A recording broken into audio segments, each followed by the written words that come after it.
Welcome back to Weekend Dawn on Channel 405. My name is Jacob Moshokwa. I'm with Liesl Wilson. We're with you between 6 and 9 a.m. every Saturday and Sunday morning. Now, Team Masakhane, SA Culinary Olympic team, have certainly flown the flag high for South Africa. They received 3 bronze medals whilst representing the country on the world stage at the IKA Culinary Olympics, having competed in 2 categories. Now, to chat about this feat are chefs Adrian Vigus Brown and Sfiso Philip Chiziani. So guys, thank you so much for joining us. I said full names there. Everybody's happy? Everybody's happy.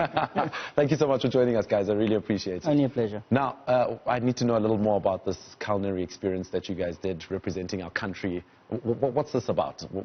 How did you guys get into this? Well, the national culinary team obviously represents the competing chefs of the country. So we were all competing chefs at some point. We got selected, or we went through a selection criteria, and then from that day we just worked hard to get to where we were. Okay. And then in terms of the guys that you were up against overseas, Sfiso, was it many other countries that you were up against? Was it tough? Yeah, it was tough. It was like 36 countries. 36 countries, yeah, so yeah, it was one tough journey. Okay, and then apart from you guys, how many other South Africans were also representing South Africa? Was it just you 2? In Africa, there were 8, 9 of us. Yeah. In total? In total. And with support staff, we're around 15 people as a squad. Okay. But competing chefs were 6. With Chiziani was 6. Sports stars, or doctors, or lawyers. I think I'm a bit special in that regard. I've always wanted to do cooking. So obviously I didn't know to what extent, but I was always in the kitchen with my mother or anybody. If we went on holiday, I was in the kitchen. So it was just a natural progression, just something that's always wanted to be done. Sfiso, you always had ideas that you were going to become a chef one day. What was the thinking behind that when you were growing up? Obviously, as like when you grow up in townships, the first thing that you always love doing is going to buy meat and stuff. Yeah. So in 2017, my brother introduced me to a program called the NYCTP. It's a chef program. So I joined. Since then, I fell in love with it. Oh, and that's how you got your training? Yeah, that's how I got my training. And you, Adrian, how did you do your training as a chef? Oh, I did mine the hard way. So I went through in-service training. So I started at Sheraton Hotel in Pretoria, and I was an apprentice under Chef Trevor Boyd, and I just went, I think it was 4 years, and then I just started traveling. Now, in terms of what you guys are aspiring to do with your lives, what's the next goal for chefs like you? Sfiso, do you plan on opening your own establishment? What type of establishment would you open if you had the chance to? I would literally want to do like a fine dining, but introducing a lot of African food, but fine. Okay. Yeah. And then obviously a restaurant. Yeah. And yourself? I'm a slave to hotels. I love the hotel scene, so bigger, better, more work in a hotel. And then obviously with the team, we want to go back and get silver, gold. We want to get more. So it doesn't stop. We're just going to continue to roll on and roll on. Now, this is a question I like to ask a lot of people who are really good at cooking, like yourselves. What is your signature dish? Oh, no. Oh, gosh. I knew it. I just knew it. So do you have a signature dish? What's your go-to dish? I do not have it at the moment. What? But I'm creating it over the period of years that I'll be cooking. So I don't have, every day there's like new things coming up. So Okay. I don't have. And Adrian? I'm going to back on that, but it depends on the mood. Sometimes beans on toast is a killer, but then sometimes you want fillet. Sometimes it depends on the day. Like right now, I could kill for a toasted cheese. Are you serious? I mean, that would be my toasted cheese? Plain toasted cheese. Wow, okay. And do you make a toasted cheese differently, for instance, or Yes. do you make it like how? I know. Okay, so how different is different? It's not just, it's about the product as well. What cheese are you using? So it has to be a mature cheddar with a mozzarella. It has to be brown bread, buttered to, there's more butter than cheese. Corner to corner, yeah. There we go. So it's not your typical toasted cheese, a little bit of mustard in there, some salt and pepper, some chives, but it's a toasted cheese.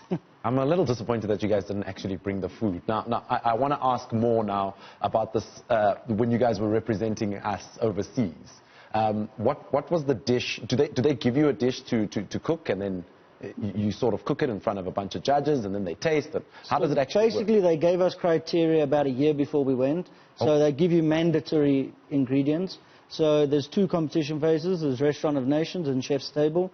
We had mandatory ingredients that we had to use, but then we just put the South African flair on everything. So the one dish is 7 dishes. The one competition there's 7 dishes. The one competition there's 3. Okay. So to explain the theory into all of them is going to be a bit hard, but basically we were taking South African concepts and utilizing our ingredients to showcase the mandatories. Okay. Now, in terms of fun, you must have a lot of fun. What type of fun does a chef have in the kitchen? Like, what makes it exciting? Presenting the dish at the end of the day. Okay. Besides the fights and everything in the kitchen, but the dish is the main thing. So, yeah. And then, have you ever cooked or put together something that's flopped, that just didn't do quite well? Every day something goes wrong. It doesn't matter if it's coming out of my hands, out of my trainees' hands, something. It's like disaster management in a kitchen every day, which is the fun part. That's my fun part, is knowing that I'm going to fix something, or someone doesn't quite know what they're doing, so I've got to jump in, or my sous have to jump in. It's preventing the disaster that's the fun.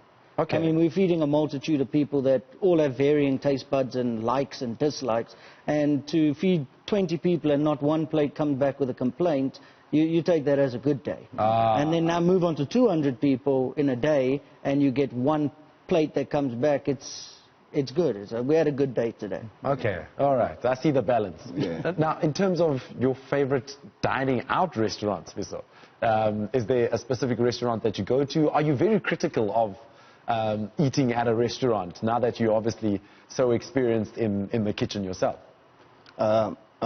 What I do most of the time is research about the restaurant. Okay. Like there's a restaurant that I saw now, it's called The Rocket in Randburg, I think. Yeah, it's a very nice restaurant. Okay. So I feel like if I have to go in there, I'll have a good time.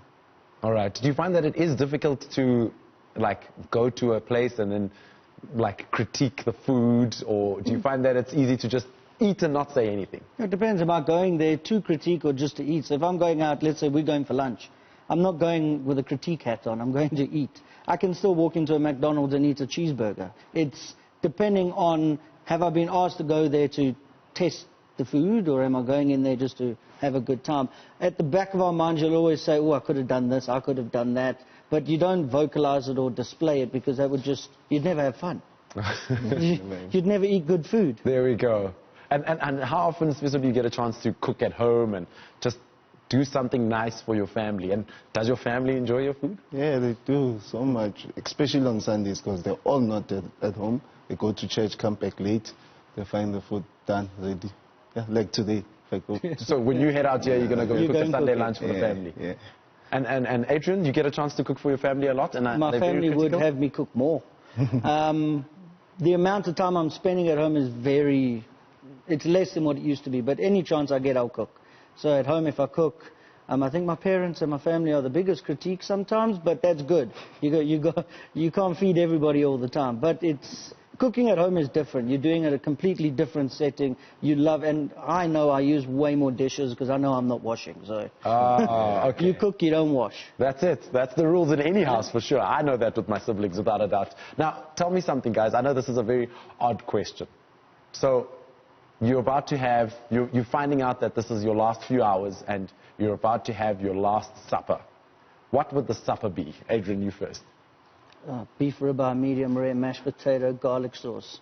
Beef ribeye, medium rare. Has to be medium rare. Medium rare. Has to be medium rare. Garlic sauce and mashed potato. But proper mash. Got to be a bit of parmesan in there, some chives. Oh, proper mash. Oh, I love chatting with chefs. It's not just any mash, proper mash. Sviso, your last supper? It would be like a braised lamb shank. Lamb shank. Yeah, with creamy pap. The creamy pap would have like cream inside, chives, parmesan, and then veggies. And, so it's gonna be. Wait. Creamy pap. Yeah, souped up pap. This guy got me a creamy pap. So you put chives in pap, you put cream in pap. Yeah, and parmesan. And Parmigiana cheese? Cheese in oh my goodness. So guys, you should have brought food. Now I'm hungry. I really am. So this is quite interesting. So you're saying the next step is to try and fight for silver and gold. But what are sort of some of the challenges that you guys go through when you are in competitions like this? What are the defining factors? Well, on the competing stage, South Africa it's got a long history, but we are by no means as equipped as the big Nordic countries, the European countries. I mean, they've got buses and trains and just for the teams. But the one thing that no one can take away from our team is we got passion and we got soul. I mean, we were 6 people, at some point 12 people singing out the convention hall. You could hear us everywhere. You could hear the supporters everywhere. So where we lack, we make up with soul, defiance, passion, and we were competing. I mean, a lot of the judges even said we're competing. We've got some stuff to work on where we've got to change what we're doing because, strangely enough, our flavors are too strong. The judges don't identify with our complexity of our dishes. So it's quite a good, I think that's good. Yeah, it sets you apart from the rest. We're unique that way. So for us to really compete, we've just got to tone that back, practice on that because it doesn't come natural to us. And yeah, we will definitely go for the gold. All right, so how do we follow your journey and support and see when you guys are going back to the IKA Culinary Olympics? So you just go online, just write Team SA, South African Team SA, and then you'll find the journey. And I think at this point we're looking for juniors, and a lot of us to join the team. Okay, juniors would be what age? Juniors, it's between 18 and 30. Okay, all right. Adrian and Swisso, thank you so much for joining us. Thank you for having us. Literally enjoyed chatting to you guys about food, and I wish you all the best of luck. I hope to see you guys back here with gold medals next time. Definitely. Not saying that you didn't disappoint. I mean, you guys did quite well for us. Thank you again for representing us and making us proudly and loudly South African. Thanks.